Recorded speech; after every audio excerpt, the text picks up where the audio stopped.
सध्या नाशिक शहरातील रस्त्यांवरील खड्डे नागरिकांचा जीवघेणा ठरत आहेत। आतापर्यंत खड्ड्यांमुळे 4 ते 5 नागरिकांचा मृत्यू झाला, त्यामुळे आता नाशिककर चांगले संतप्त झाले असल्याचं पाहायला मिळत आहे। नागरिकांचा मृत्यू होऊन देखील महापालिका प्रशासन आणि संबंधित विभागाला जाग येत नसल्यानं आज वंचित बहुजन आघाडीच्या वतीनं नाशिक महापालिकेचं मुख्यालय असलेल्या राजीव गांधी भवनाबाहेर तिरडे आंदोलन करण्यात आलं। यावेळी आंदोलकांनी आक्रमक होत नाशिक महापालिका मुर्दाबाद, वंचित बहुजन आघाडीचा विजय असो अशी जोरदार घोषणाबाजी करत प्रशासनाचे लक्ष वेधून घेतलं।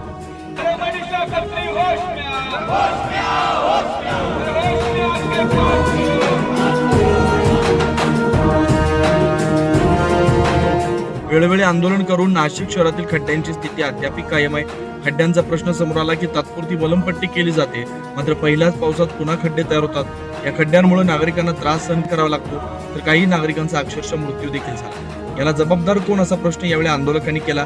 नाशिकमध्ये सध्या विकास काम सुरू आहे, यातच महाराष्ट्र नॅचरल गॅस लिमिटेड या कंपनीचं कामही सुरू आहे।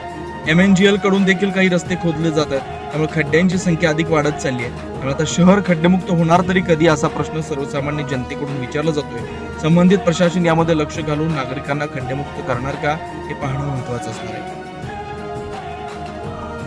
न्यूज महाराष्ट्रासाठी प्रतिनिधी साहिल बेलसरे, नाशिक।